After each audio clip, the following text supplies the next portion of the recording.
Welcome to Founders Uncut, the podcast that goes beyond the romanticized founder journey to discover the moments of vulnerability and doubt that even the most successful founders face. I'm Maria Palma, General Partner at Kindred Capital. Here with me today is Yury Yakubchyk, who is the founder of Elemy, one of the fastest companies to reach unicorn status of all time in less than 14 months. He is also an active angel and advises and works with a lot of companies, but these are just the headlines. Get the real story on Founders Uncut. So even though Elemy has had an incredible rise and incredible growth period over the past few years, it didn't start as an easy journey. In fact, Yury pivoted the business multiple times before getting to what Elemy is today. So why don't you take us back, Yury, to 2019? What did the company start as and how did that pivot process go? Yeah, so that was a really interesting time. It was a very stressful time. And we started out as something totally different than we are today. So we started thinking about how do we build software basically for the healthcare industry in the broadest sense of the word. So we didn't quite know what that even meant when we had started it and kind of going down this journey. But that was our humble beginning. And we actually got very early on a pre-seed investor that really enjoyed that vision. Ben Ling of Bling Capital, who's a great partner to us today. So we were thinking about maybe building an enterprise SaaS business there or an SMB SaaS business there. And that was the origin of what became a child mental health platform in the United States. And as you pivoted, how many iterations were there before you got to where you are today? And what did you learn from that? What was the right things you did of how you knew when to shut things down and move to the next one? And what was the challenges of doing that? It must have been like 4 or 5, maybe even 5. Yeah. Some were pretty rapid. Some were, a little bit slower. I would say maybe, the first idea, we sat on it for maybe 2 quarters, 3 quarters.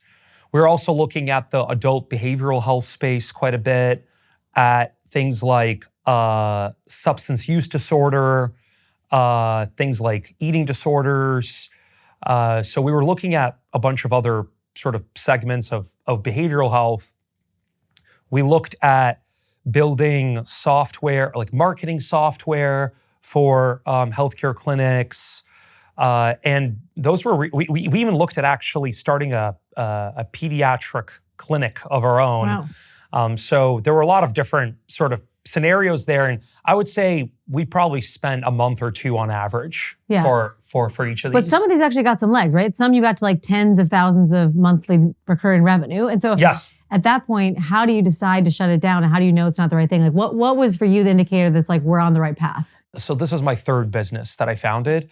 And I went passive on previous businesses because I didn't see an opportunity to build a really large, impactful international platform very rapidly. So, the sort of scale piece I learned over time is really, really important to me. So just because something was making, tens of thousands of dollars of MRR or hundreds of thousands of dollars of annualized run rate, relatively quickly, didn't necessarily mean that, we were going to continue working on it. So there were actually a couple examples of that happening. So I guess just the scale, again, was the really, really big thing for me. And with child mental health, we just realized this is a big international problem that where we can build, and it's a white space where we can build a huge, huge company. Yeah, and completely ignored. I think, I have a little bit of an unfair advantage on this one because we looked at it and you're one of the ones that got away from me. One of the only deals I've lost, sadly, that is still painful, but it's okay. We still love you anyway.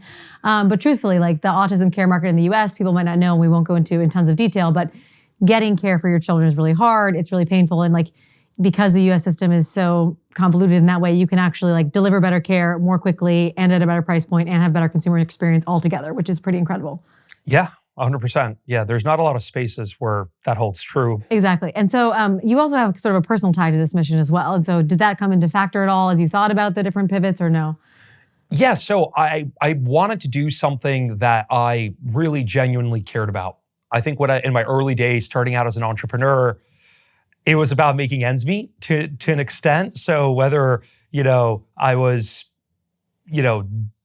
tutoring, or I was coaching someone, or, doing a little hustle for money, or maybe selling textbooks online, whatever that thing was, it was to make ends meet as an entrepreneur early on. And then over the years, some things worked out.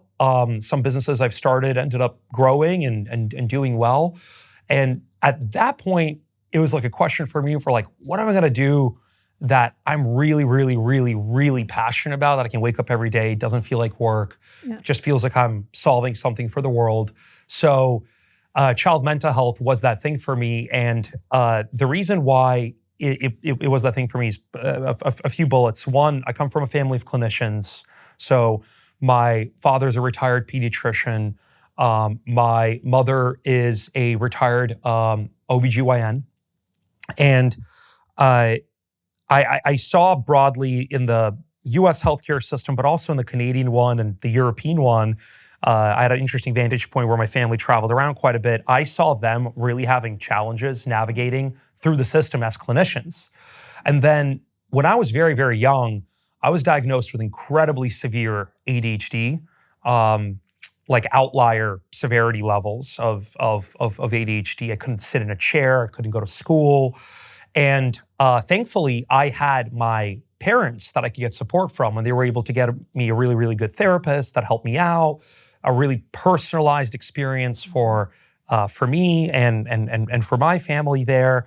But as I sort of take a step back, not everyone has the same access to clinicians that I unfairly perhaps had through my parents. So it was just those two pieces that were quite exciting to me to like kind of think about. And then I saw that there was a big opportunity for software to play a part in the solution.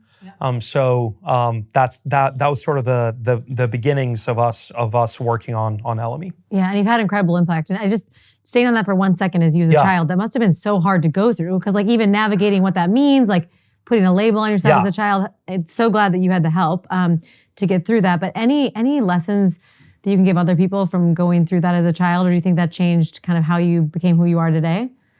Nothing is as bad or is as good as it may initially seem, okay? Especially like the things that seem really, really bad or things that seem really, really good. There's sort of a convergence to some sort of median, okay? Yeah. So I would say that out loud. Whenever, one is sort of feeling uncomfortable or overly joyous or excited, maybe there's some complexity again, and like they're going through something really challenging. I find that's something that helps me on my side. So like the ADHD thing was pretty bad, but other than that, and it was very tough. I was getting a lot of negative feedback from virtually everyone around me, particularly the teachers. But it just wasn't in retrospect that bad.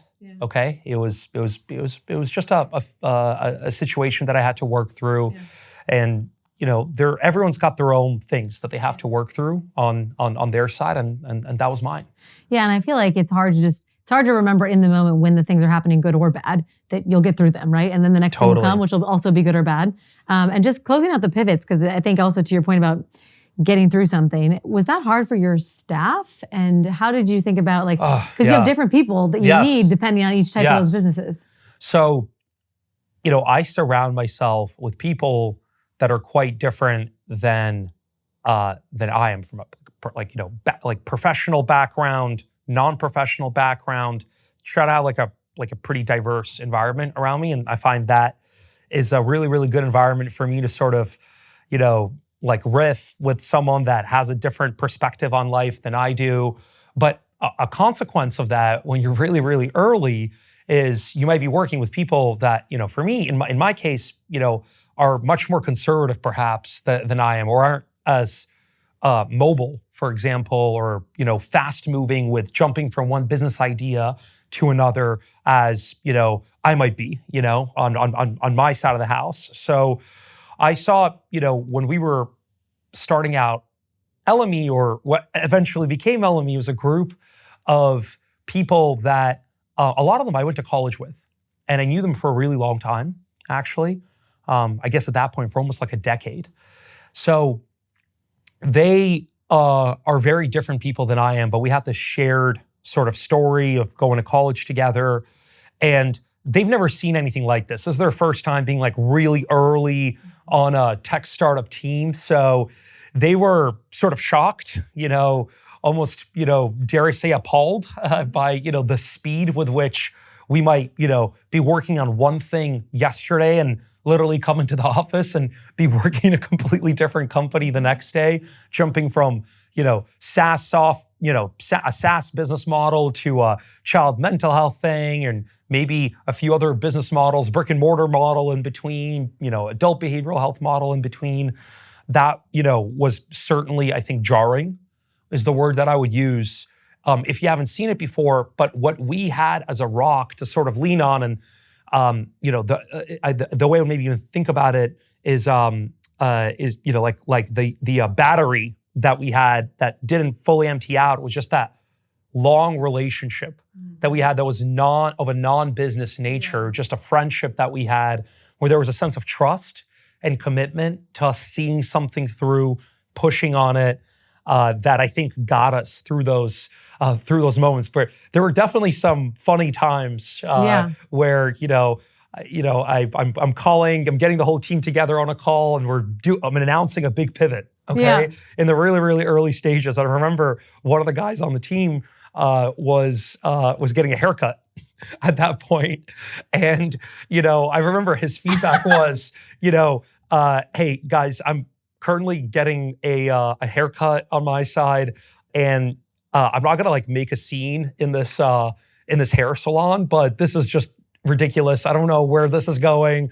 Let's just talk about this tomorrow. And thankfully by tomorrow he had, kind of calmed down, like relaxed, kind of got a little more bought in. But there were just funny moments. And I remember being like on an Amtrak, my Signal Amtrak train, it's a train system in the US. And like, the train's making all these train sounds, and there's like the conductor, announcing something. And I'm like trying to be serious with the guys and sort of, make sure that we actually do this. But I've done this. I probably pivoted a business over 12.5 times. Across 3 different ventures. Yeah. So for me, just emotion, but for others, you could imagine it's like, wow, like what is going on here? Maybe I'm going to implement this strategy, like when you don't want someone to react too much. But actually, ironically, I had 2 emergency board calls last week with the same company, and in one, we had to do it when everyone else was free, but one person was getting a haircut actually, and in another, I had just landed on a plane, like taxiing from the runway, and I was like, I'm going to talk really quietly. So these things happen. I actually tell people when they're thinking about joining a startup, I'm like, if you know what role you want to do and you really want to feel like you're doing that role for that company, join after like 50 people, Series B, when like product market fit. But that's 0 to 1. Like when I joined a company at 12 people in New York, the role they hired me for, they killed that entire strategy like 2 days later, right? Totally. But it's just changing a lot at that stage. 100%. And look, what I would actually say is if the business is one of the faster growing companies, if you're like a top 5th percentile in terms of user adoption, some revenue, whatever that growth metric is, I think even past the Series B, you should expect for pivots to actually continue. And it's obviously more high stakes, it's more serious stuff, and you have a very large team that you have to be sort of working with. But I would say, good pivots. I mean, look at Meta. Totally. The pivots don't really. I think some of the best founders that I've sort of met are defined by their ability to do pivots, I think actually in the later stages of their company journeys and work through those moments. There always seems to be this kind of second or even third act to these businesses. Yeah, even Amazon, I guess it's always an evolution, right? So you're either always responding to the market you're in or you're not. 100%. Even with Elemy, I think like for the supply of therapists for autism care is very low. And so you have to get supply, but maybe in 10 years that'll be different and you'll have to. It's all an evolution. Interesting. So once you decided to do Elemy, you have to have scaled faster than almost any other company in history. You went 0 to 20 million run rate in 1 year, if I'm correct. Yeah. So most people, a little bit more. A little bit more. Yeah. So most people don't do that. So tell us what that feels like. What is the good and bads of scaling that quickly? So, the revenue is an output of product market fit, a fast product market fit. So for a entrepreneur, like me, I think having really amazing product market fit is just an awesome feeling. It's like the best euphoria that you can have. It's like, wow, what I'm doing is actually useful. It actually matters. It's actually impactful. Okay, so I think the revenue growth is just kind of like an ending result, an output of that in the short term and medium term. So that was really kind of interesting and amazing that like euphoria continues to carry us today, stemming from that product market fit. Now, I think when you're growing very quickly, you always have trade-offs. And I think having really good partners around the table that are either investors or advisors or friends around you that can give you perspectives in complex situations where you have to make those trade-offs is really important. So I think, the trade-offs that you have, of course, inevitably with a very high growth situation is sort of, thinking about the human factor, thinking about the regulatory factor, for example, in a business like ours. So we could have grown much faster, actually, on our side, and we still can. Knowing where to draw the line, how to think about it. Hemant Taneja, who's one of our board members and investors at Journal Catalyst, talks a lot about responsible innovation. So out with blitz scaling and in with perhaps responsible innovation. That doesn't mean that you stop growing, right? You're still a growth business and you're trying to scale rapidly into a market, but you never want to do so at the expense of certain things like positive medical experiences in our space. If you're a fintech, right, you don't want to, lose someone their deposits or have some atrocious fraud that happens on your platform. So I think that's what Hemant means about responsible innovation. I think that's sort of how we've thought about our business, where you want to make sure you're not just, it's growth at all costs. It's really not, actually, right? And I think some of the correction stuff that's happening today and has been happening over the last couple quarters has been actually really positive, I think, for the ecosystem. It's painful in the short term, and of course it's, there's people losing their jobs, and there's like corrections left and right, and there's business model changes.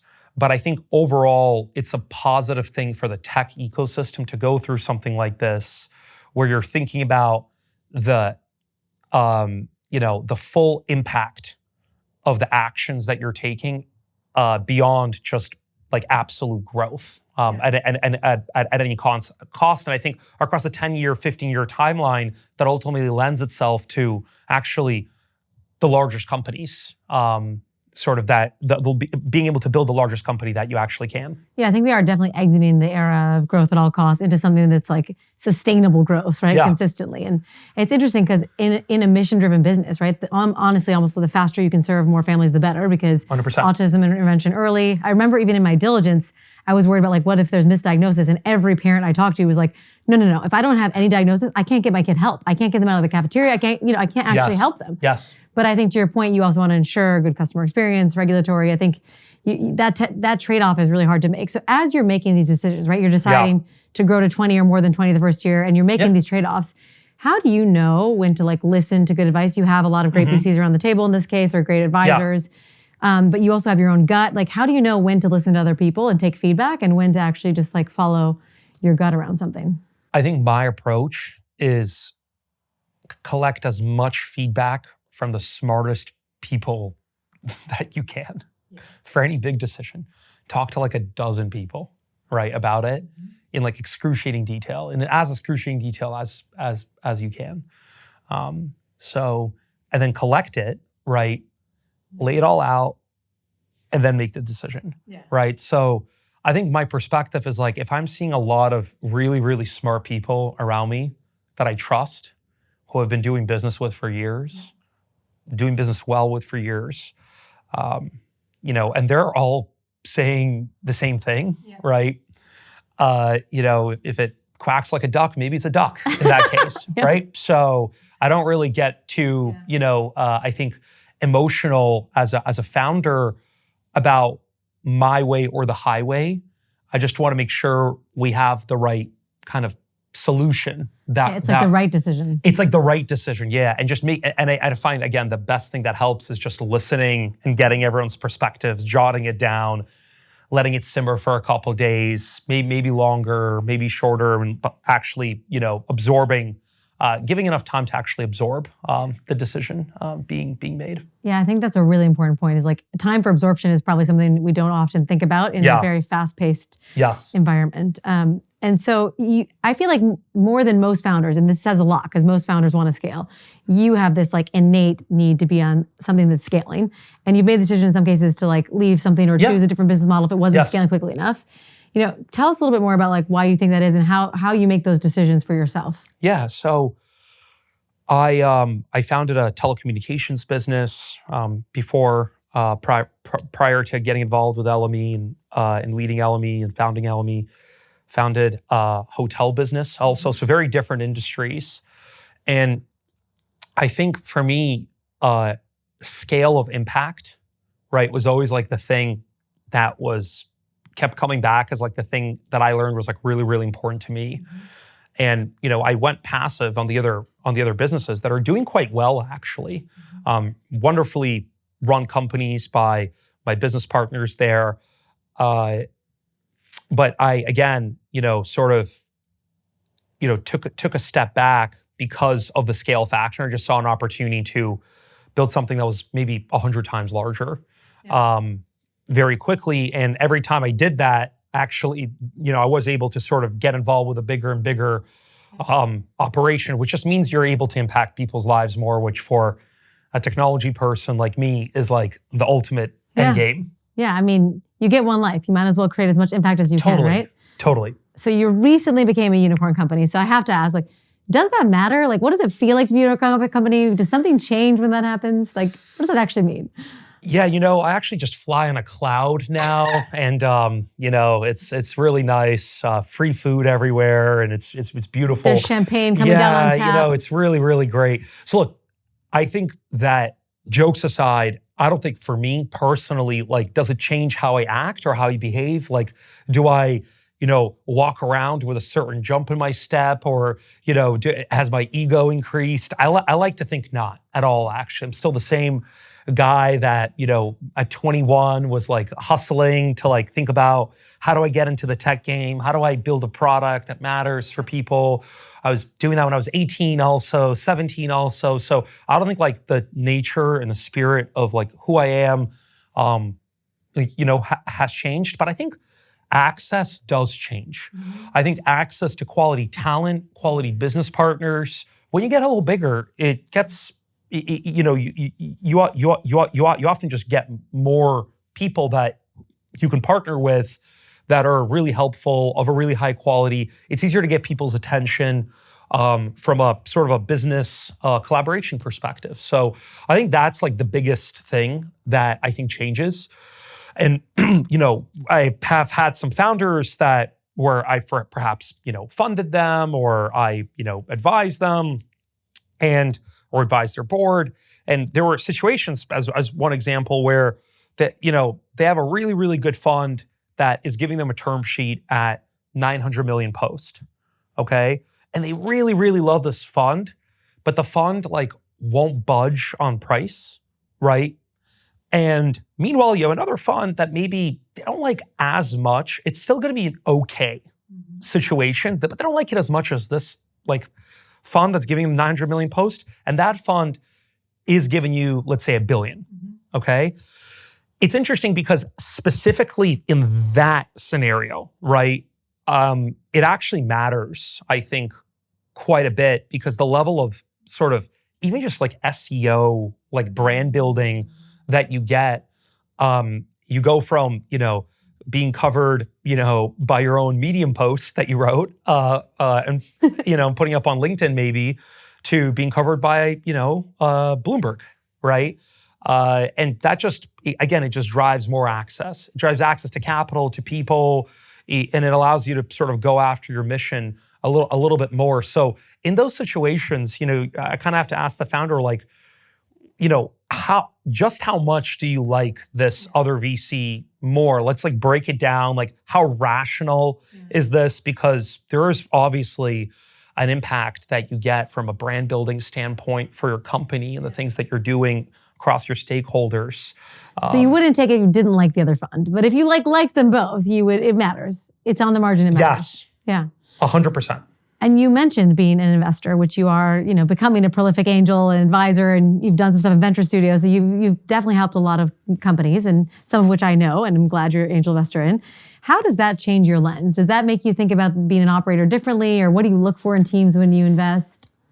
I love investing because it teaches me how to be an operator better. And then I love being an operator because it teaches me how to be an investor better. So I love being like a player coach. Yeah. So there's a few different things that I've seen that have been quite, I think, interesting. Different approaches to storytelling, different approaches to how to do fundraisers. You sort of learn like you just have to be authentic to who you are. If someone's just giving you this like black and white response to like, hey, this is how you should do it. A lot of times there's a lot of gray in this world and different approaches. And, there's people that are sort of softer touch. There's people that are a little bit more aggressive as founders. And again, look, there's no like right or wrong, but you have to be authentic to yourself. So I find that the founders that are the most authentic to who they are and what they're trying to do, end up just like doing, and of course, the ones that are ambitious and maybe a little bit have a chip on their shoulder, those are the ones I sort of look for to get involved with very, very broadly. And I started appreciating that a little bit, I guess, more. There's a lot of other things that I've seen along the way, just not sacrificing like quality or excellence in the early days, like under any circumstance, is sort of a lesson that I think I've learned with time, looking at my portfolio, looking at who's performed, who hasn't, that I think has helped me with my business. And do you mean not sacrificing excellence, like in terms of hiring or in terms of product or anything? Across the board. Across the board. Yeah, across the board. Just like not settling in those early days, because if you start settling, the thing is like, it's this inertia that starts developing and permeating in your business. And if, it naturally happens, I think, over a life cycle of business with time, regardless. And it's a very hard thing to fight against. And if it happens early, that you're just, you're really handicapping yourself quite substantially. So having like really high adherence to standards, like really early on, and like continuing that, and not, especially, in businesses like, again, fintech, digital health, it's particularly important to have those standards. Those like make or break you, 3-4 years down the line. They could mean, the difference between in year 6 or 7, the difference between a $40-50 million company or $80 million company and like a $3 billion company. And let's dispel some myths. So first of all, I meet 400 or 500 founders a year as an investor, and you are one of the best fundraisers I've ever seen. But I know it wasn't always that way. You've been across lots of businesses, and I know you've had some really challenging rounds. Like, what have you seen across 3 different businesses? What have you gotten better at fundraising? And like, what fundraising advice would you give people to make it easier? It's always painful, but making it easier. I appreciate the statement. I would prefer to be the best founder that you've seen, though, not just the best fundraiser necessarily. But I'm working on that. You're one of my favorite founders. I can't have favorites, obviously. Look, I think like the fundraising thing is just important to like accomplishing a mission, right? And what I generally find is that it's not that like one founder is like just this like incredible fundraiser. I have a slightly different perspective based on what I've seen just generally with founders. Founders are generally kind of bad at fundraising, like very broadly speaking. It's kind of a blank statement, but I find like the stories are just not very tight. Just kind of like start going off, like rambling about stuff. And I was doing a lot of that. Okay, I was doing a lot of that, and like I recorded myself, I practiced explaining, developing my pitch, and it doesn't just help with fundraising. It helps like interviews and this and that. It's just good storytelling, answering questions cleanly and properly, perhaps. So in the early days, I think I just wasn't very strong at that, So I needed to practice. Like anything, there is a form that you have to sort of figure out for yourself, and you have to be authentic to yourself at the same time. If you're a dynamic, high energy person, it's not like don't use your hands. Like, hey, be animated, be excited, be yourself, but also know how to explain things, right? Clearly for people that have 5 minutes to chat with you and otherwise are like checking their emails potentially in the background in certain cases, right? So yeah, no, I think the storytelling is like, to your point, it's not even just for a fundraise. It's really for everyone who you're trying to convey your message to. Yes. I find broadly speaking, there's a couple other challenges that I detect.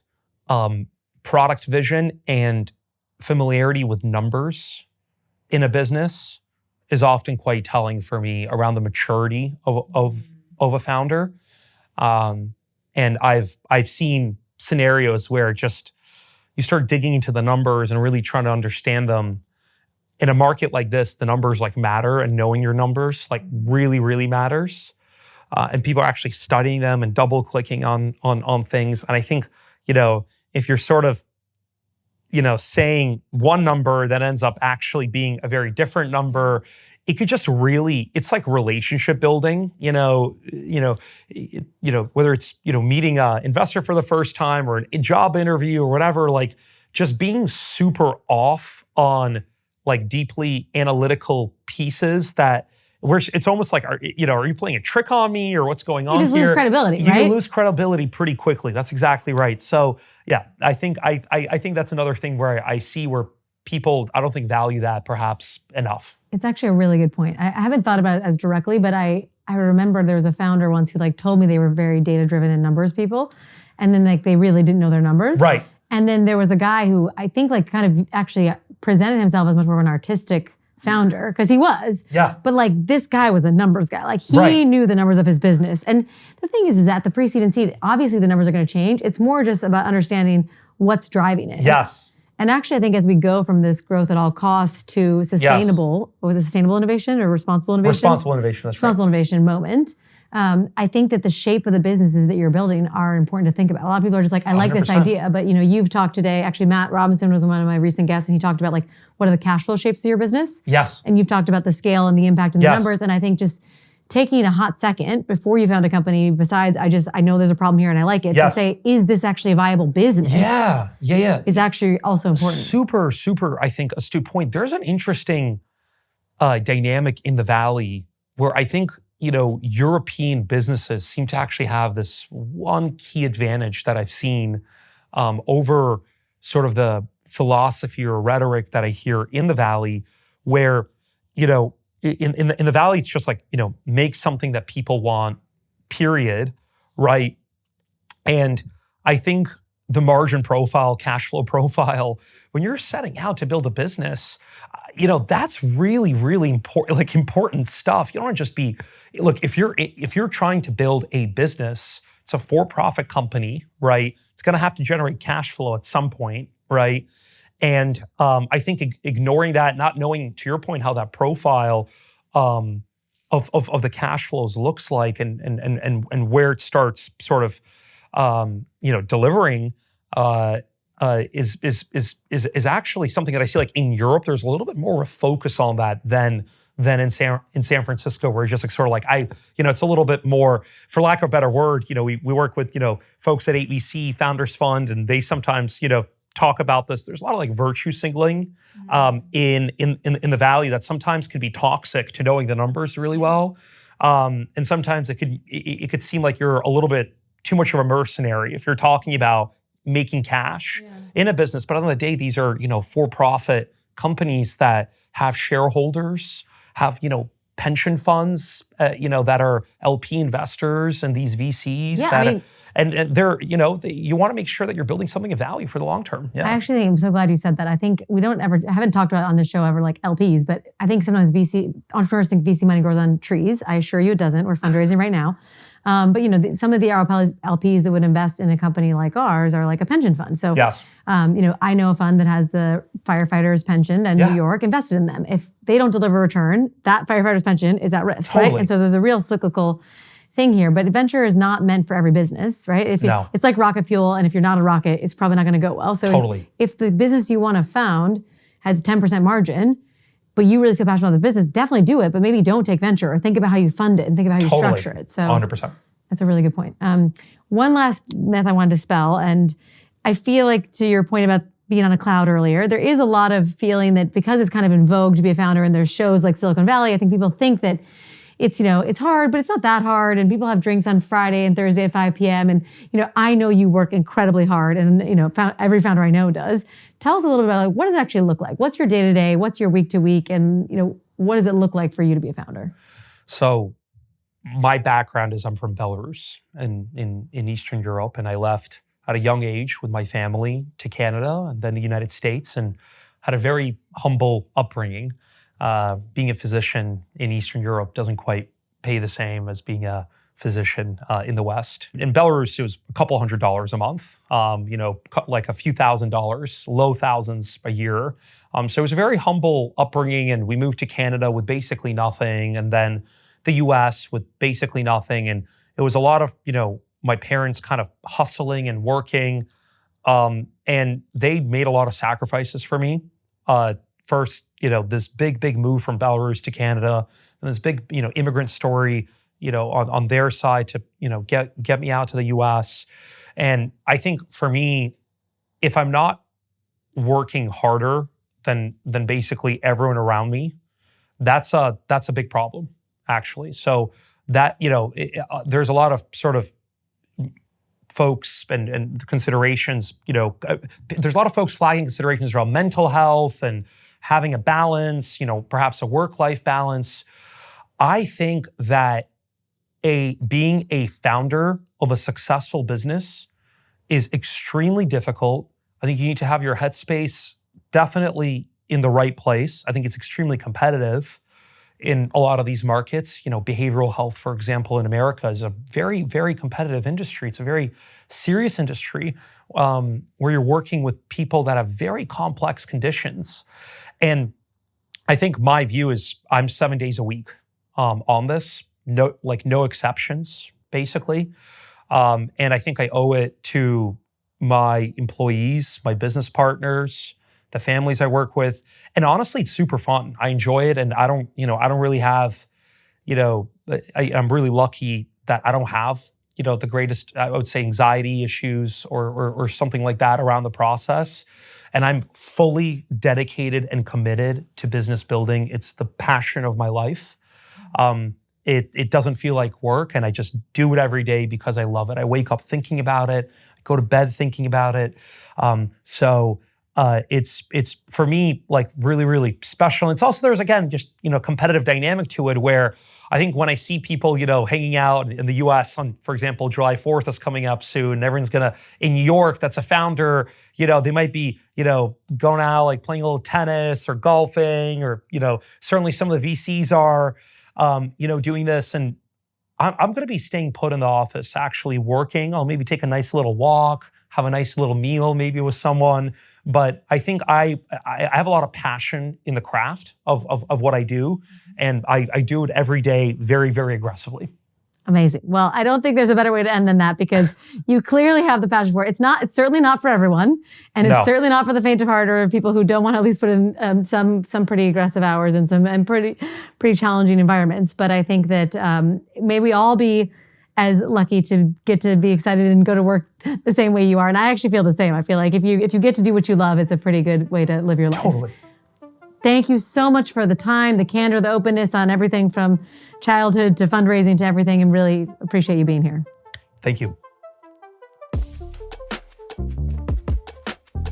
Thank you, Yury, so much for being with us today. If you or someone in your family is dealing with autism and you would like to look more into this, or you're looking for a great company to join that has an incredible mission, please go to www.elemy.com.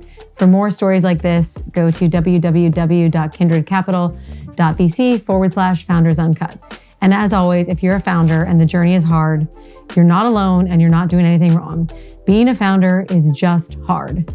Even the most successful founders face moments of fear, vulnerability, and doubt that never make the headlines. So if Yury's story resonated with you today, please join us for more stories like this on Founders Uncut.